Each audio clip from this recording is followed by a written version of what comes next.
Hello friends, welcome back to my channel. My name is Steph and this is our first vlog of 2024.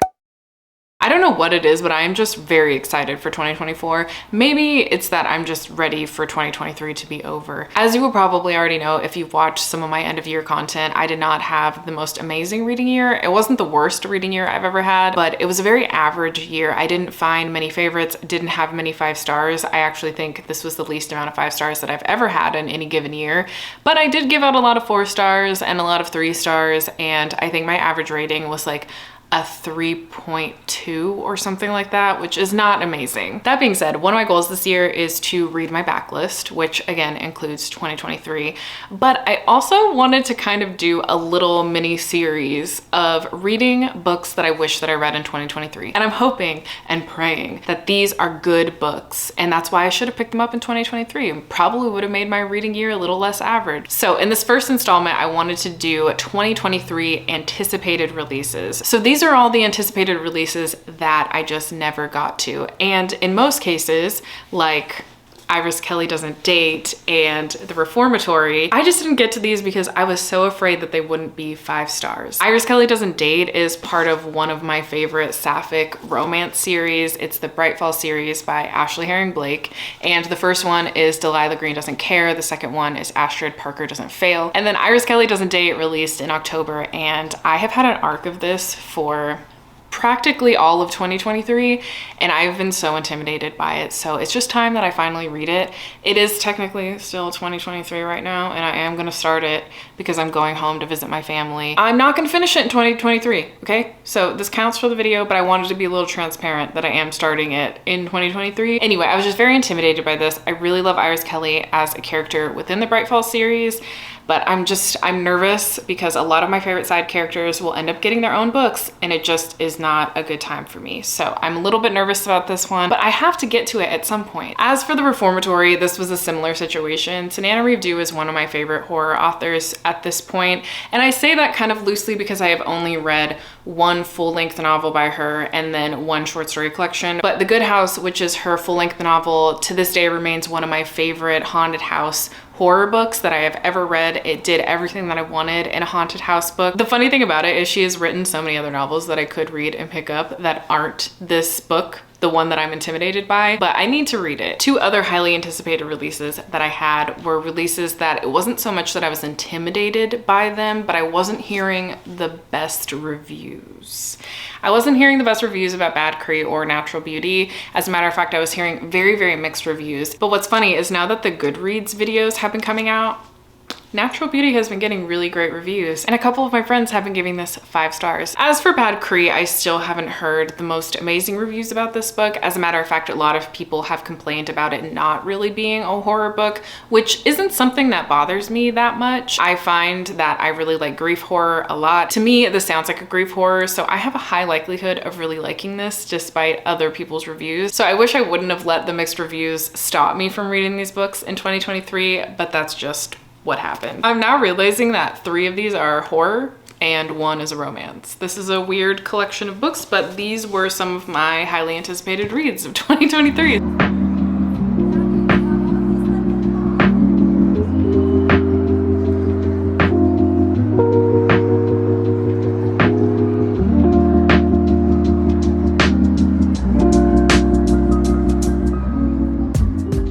We're here, we're back. Oh my god.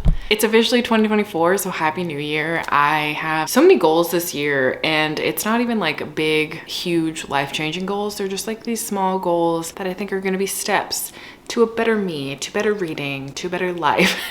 Because my motto for 2024 is good books 2024, and we're gonna try to read our backlist with the hope that it's just simply bangers. Banger after banger. But anyway, like I said, I'm back home for my family's. That was a time that I had, and I did end up reading like a little bit of Iris Kelly on the plane there and back, but I ultimately finished this last night, and I'm gonna have to chalk this up to it being like a carryover from 2023 because I just had a very average reading year last year, and this was just very average for me, which is really sad. I ended up giving this a 3 stars, which is by no means a bad rating, but it's lower than what I normally give Ashley Herring Blake in this particular series. I really have a soft spot for the series, but it took me like 60% of the book to even really feel connected to anything happening, to any of the characters. And I really like Iris as a character in the other books, but that sometimes happens to me where a side character is someone that I really connect to and I want them as a main character in a book.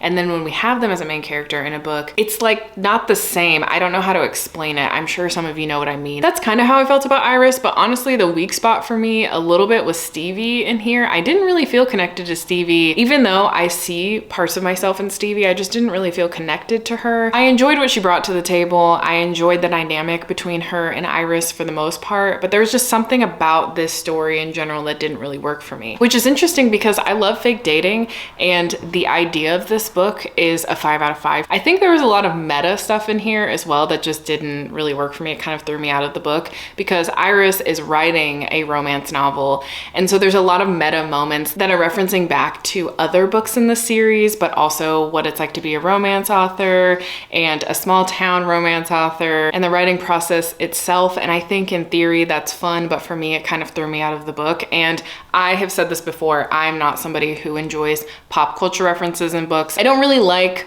book references. I don't really like pop culture references in books. I don't find it to be that exciting. As a matter of fact, it throws me out of the story. So it kind of makes sense why this happened with Iris Kelly.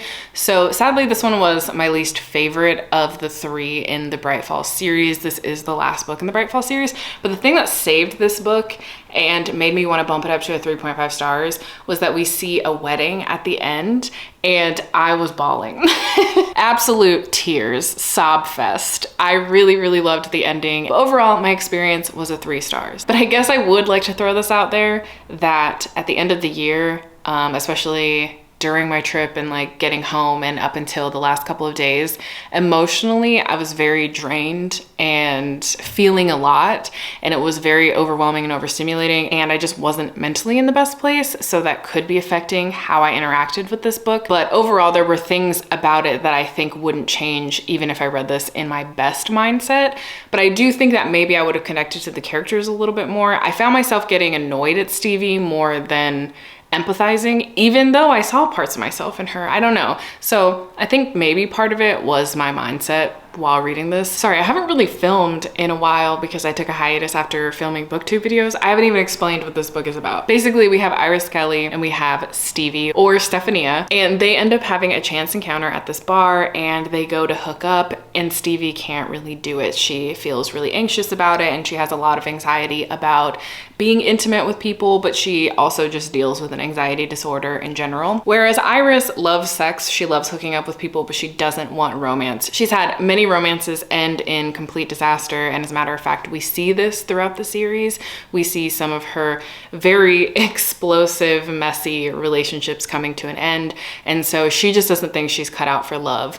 But when she finds out that 2 of her best friends get engaged, she starts to kind of spiral about this, and realizing that she wants to be loved but doesn't know how that would fit into her life, especially based on her past. So she just goes out that night when Stevie and her end up meeting, wanting sex, wanting to hook up with somebody. And because of Stevie's anxiety, it doesn't happen. They go their separate ways, and then they end up by chance meeting up again because Iris wants to audition for this play, which is a queer retelling of Much Ado About Nothing. And they end up meeting because Stevie is in the play, but also her whole friend group has put on this play. There are some really toxic dynamics in Stevie's friendship that end up leading this chance second encounter to fake dating between Stevie and Iris.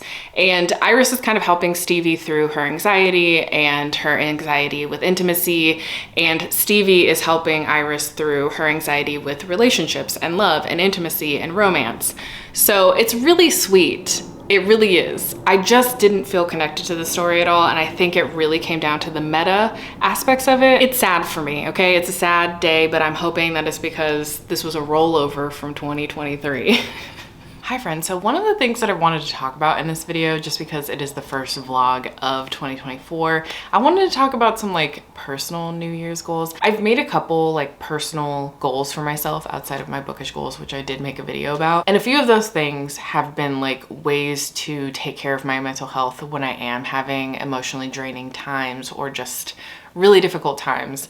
And one of the things I have found that always makes me feel better is like taking a shower or doing some skincare or whatever that may be. And recently what I've been doing, because sometimes the thing about me and goals is that like I will make a goal in my head and I won't tell anybody about it because I feel like if I speak it out loud, then it feels like I accomplished it. And you get this sense of completing something, like satisfaction that you did something because you said it out loud. Have you heard that whole thing about how if you say something out loud, you get the same satisfaction as doing it or something like that? So I've always kept my goals to myself, but because I've been pretty consistent about it for a couple of days, I'm just gonna talk about it. So anyways, one of the habits that I'm trying to get into is that immediately when I get home from work, I feed the cats and then I go and get unready from the day, whether that's taking a shower, doing some skincare, whatever that needs to look like. I need to get unready from the day because I think that while I am pretty good at leaving my job at my job, I do sometimes have carryover because it's hard sometimes to shake certain things that happen. And so I've really been enjoying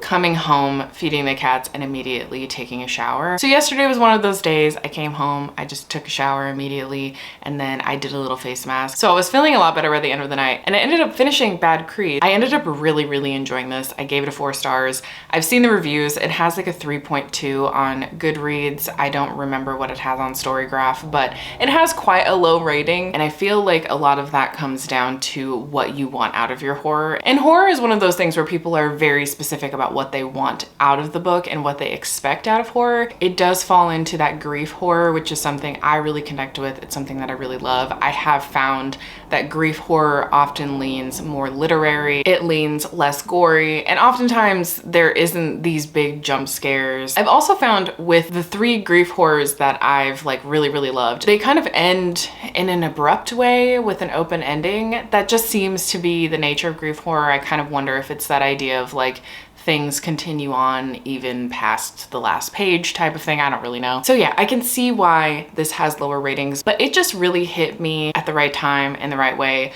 So this is following our main character, Mackenzie, and she wakes up one day with a crow's head in her hand and she realizes that she's taken it out of a dream. And she's continuing to have these types of nightmares that are more real than not. So we come to find out that many of the dreams that she's having are kind of nightmarish dreams that happen right before her sister Sabrina died. And it seems like in these dreams, Sabrina is trying to tell her something. There's also an aspect of Sabrina looking different in the dreams and having certain scars that weren't necessarily there in real life. But because Mackenzie continues to have these dreams over and over again, she's sort of blurring what's real and what's not real.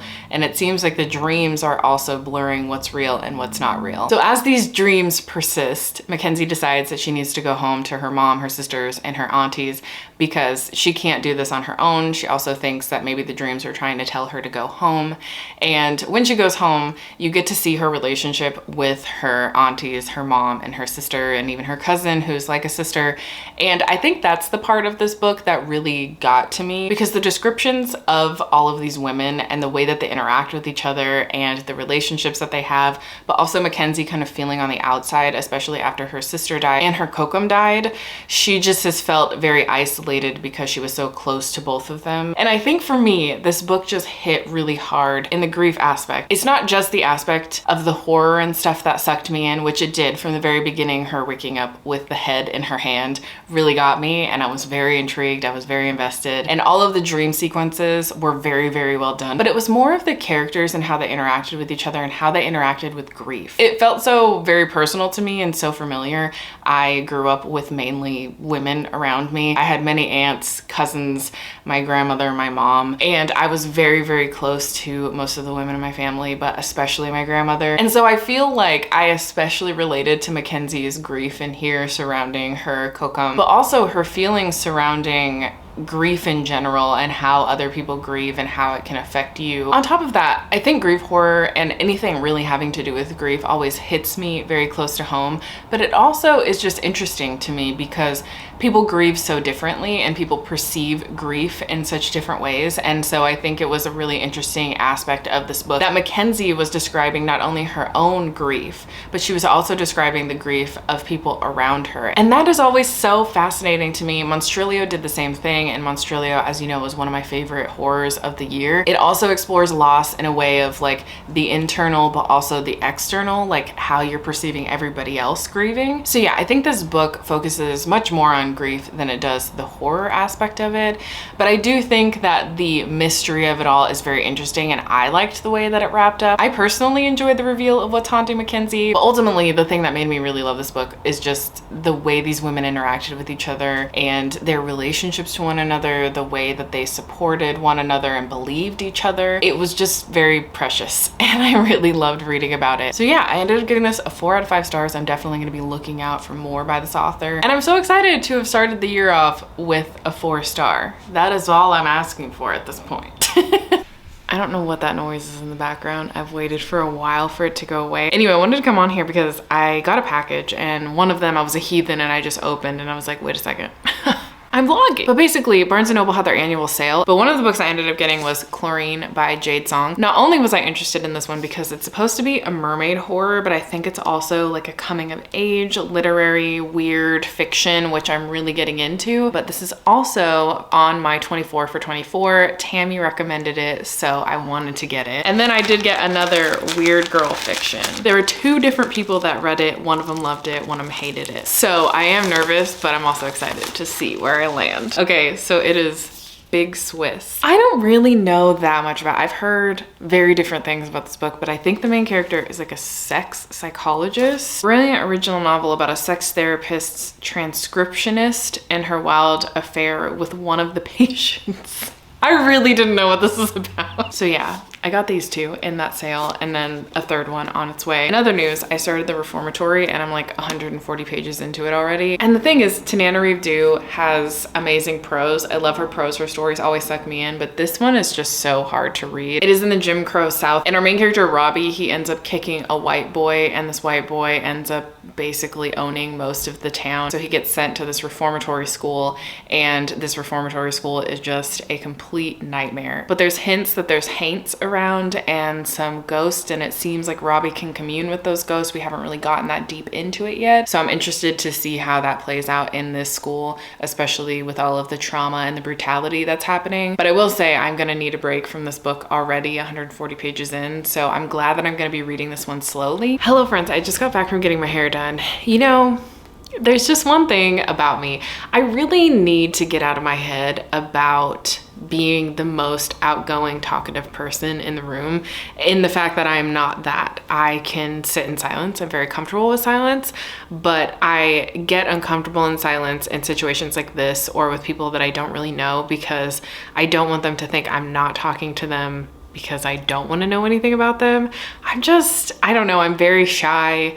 I've never been very outgoing. I've never been super talkative. I've never been somebody who's comfortable with small talk and just like casual conversation. It can be very awkward for me, but I really get in my head about it, and I'm trying to be nice to myself this year. I feel like this is fun for me to intersperse like the goals that I have for myself this year alongside this reading vlog, since it is the first reading vlog of the year.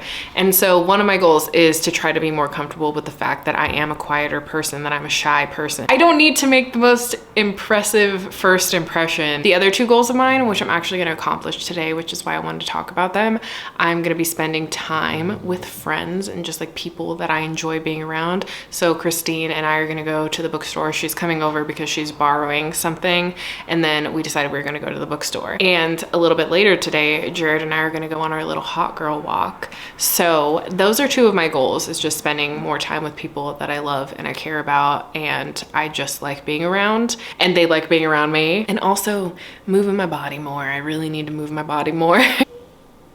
Oh, Christine's here. Hello, I come to you looking like a toe. Maybe ironically, I don't know, unironically, I didn't really mean for this. I was just like, oh, I'm gonna get ready for the day and I should update you about the book that I just finished last night, which was Natural Beauty, which, funny enough, the irony comes in with this is all about the beauty industry and like our chase of beauty and youth and vitality. And I'm gonna do my makeup. So I wanted to read you a line of this book because this was the section that I was already enjoying this book, and then it really brought it together for me that this is probably gonna be a really great read. So the context of this conversation that this line comes from is basically they're talking about how this company that our main character works for, named Holistic, is this luxury skincare lifestyle type of brand that goes to extreme lengths when it comes to beauty, vitality, chasing youth. And one of the characters is sort of critiquing this industry and critiquing the idea of chasing beauty, and is basically saying that this industry and this business model privileges the already privileged. And our character Iris is kind of arguing that yes, it does, but also sometimes there are people that will spend what little money they have on these specific items to kind of better themselves in whatever way that is for them. So it says, I say it before I can stop myself. A lot of the clients are very rich. That's true. And there are a lot of people who just want to be beautiful. Should they be doing better things with their time? Maybe. Could they? For sure. But many of them are young women. They don't necessarily have much money, but they spend what they can spare on bettering themselves. Maybe what we're doing is manipulative, but maybe it's important too. I can't see where that difference begins or ends. Beauty has always been one of the only ways women have been able to access power, and I can't fault any of them for wanting more of it. And that just whole interaction and that specific line of women using beauty to access power just like really drove home to me what this book is trying to do, what this book is about. And also it is critiquing the beauty industry and how it manipulates women, especially, who are trying to access this power into believing that they need certain things to be beautiful. Listen, not that I'm trying to tell you what to do, but apply your sunscreen. Just every day. Just do it and reapply it. I've been looking for like a weird surrealist book for such a long time, and like I think this slightly falls under horror. I don't know. It does have some body horror in it for sure, but it's more of like a social commentary type of horror. So you're following our main character, Iris. Just at the very beginning of the story, she ends up working at Holistic. So this random woman named Sage comes into her life and is like, hey, you seem like you'd be perfect to work at Holistic. And she also recognizes her because Iris was kind of like a prodigy piano player, but she ended up stopping playing piano and pursuing that career because one night after a performance, her parents got into a very tragic accident and they are now both in comas. So she's working really hard to pay the bills to keep them in this medical facility.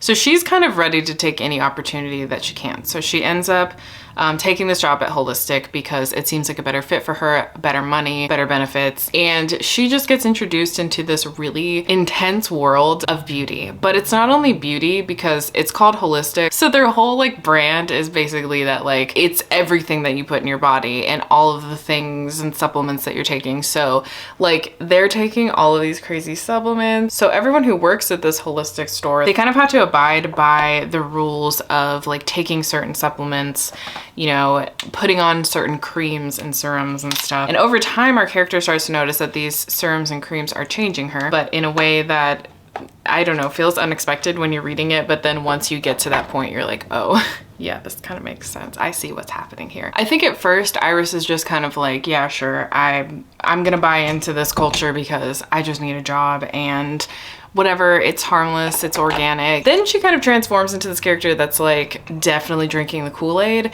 and weird stuff is happening to her. And that's kind of the whole book. It's very surreal. It's a lot of weird, intense moments of not understanding what's real and what is kind of fabricated, but like, is anything fabricated? It was such a wild ride. This actually very much gave me like Catherine House vibes. I feel myself going into that spiral of like, am I ever gonna stop thinking about this book and what it did? It was incredible. It was incredibly weird and I just had a great time. I was eating it up. The book also went in a direction I was not expecting. I really enjoy horror that is like a social commentary in ways.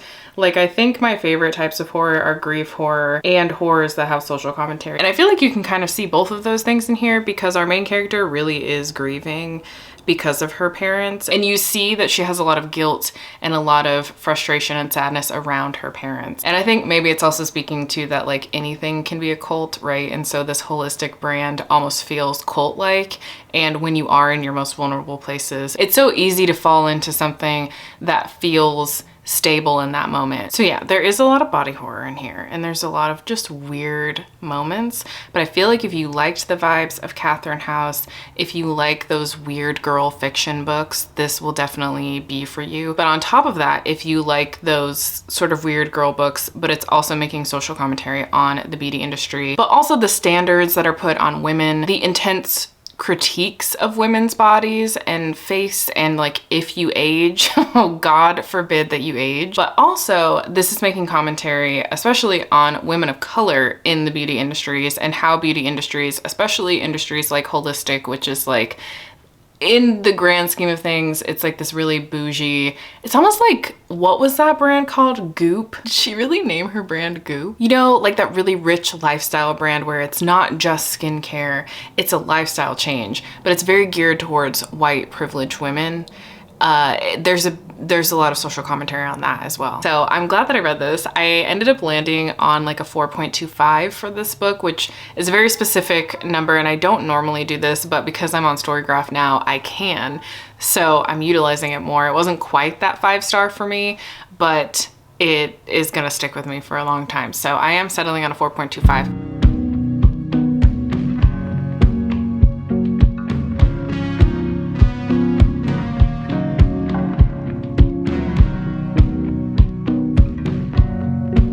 Hi, it's me reporting live from my new chair. I just got a new chair for my bedroom because I wanted like a little reading chair in here, and we got one today. But anyway, I wanted to update because I finished The Reformatory, which I ended up really enjoying. I mean, I was enjoying it the whole time, but it's such a heavy read that I had to take it very, very slow. So I think that I read this over the course of 2 weeks, which is not to say anything about me liking it or not, because I did end up really liking it. I really, really liked the last quarter of this book a lot, and that actually happened to me in The Good House as well. I really loved the last quarter of The Good House. So yeah, this ended up coming out to being like a 4.5 stars.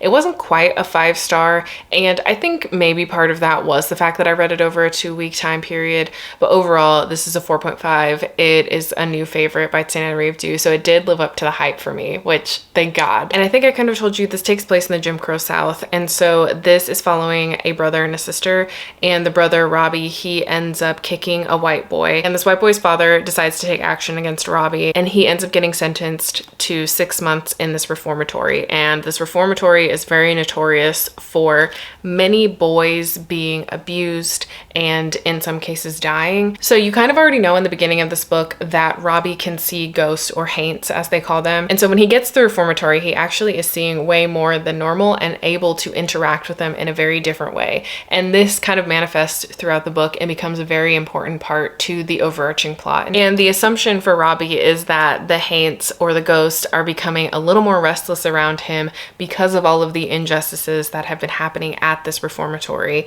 and they are trying to seek revenge. And it is such an interesting concept. I really loved the way that this ghost story was told, because obviously on the surface this is a ghost story, but at the heart of it, it's also about the horrors of the Black experience and how that is still prevalent today. So if you do read this, I highly recommend reading the author's note, because Tatiana Reeved kind of talks about her inspiration for this story, and she talks about how she had a relative named Robert Stevens who died at the Dozier School for Boys in Marianna, Florida in the 1930s. And likewise, the attorney that's in this book is modeled after her father. Further, I think you should read the author's note because she gives a list of resources that you can look into. I think this is really well done, really well researched. It's hard to say you enjoyed a book with the subject matter because I have a hard time saying that with this, because I didn't enjoy a lot of what I was reading in terms of it made me feel sick to my stomach, and it was just very upsetting to read. It's very heavy subject matter, but in terms of the writing and the characters and the overall storyline and how it wraps up, like I really, really enjoyed it. And I just keep coming back to Tananarive as one of my favorite horror authors because she does do a lot of social commentary within her horrors, which is something that I've always really enjoyed. I really like grief horror. I really like social horror. And I think that she does all of that in her books, and that's why they work so well for me. So I really, really enjoyed this. Listen, overall, I think this was fairly successful. Yes, we have a 3.5 is what I settled on. And yes, that was slightly disappointing based on other ratings of the books in the series, but the rest of these were all 4 stars or higher. So no, we didn't get a 5 stars, but these are all new favorites. And I'm very, very excited about this because it's just so exciting to start off the year with some really good books. And this was a carryover. So I'm chalking that up to the 3.5. I actually didn't realize when I was making this TBR how horror heavy it was that we just have this little romance. So okay, anyway friends, thank you so much for watching the first vlog of 2024. I feel like it's a bit chaotic because I'm not gonna lie, I had a bit of a chaotic start to 2024, but we got here, we did it, and I hope that you enjoyed this video. I will have 2 more installments in books that I wish I read in 2023. They will come out over the next few months. If you've made it this far and you have nothing else to say, please feel free to leave any color heart down below in the comments, and I will talk to you next time. Bye friends.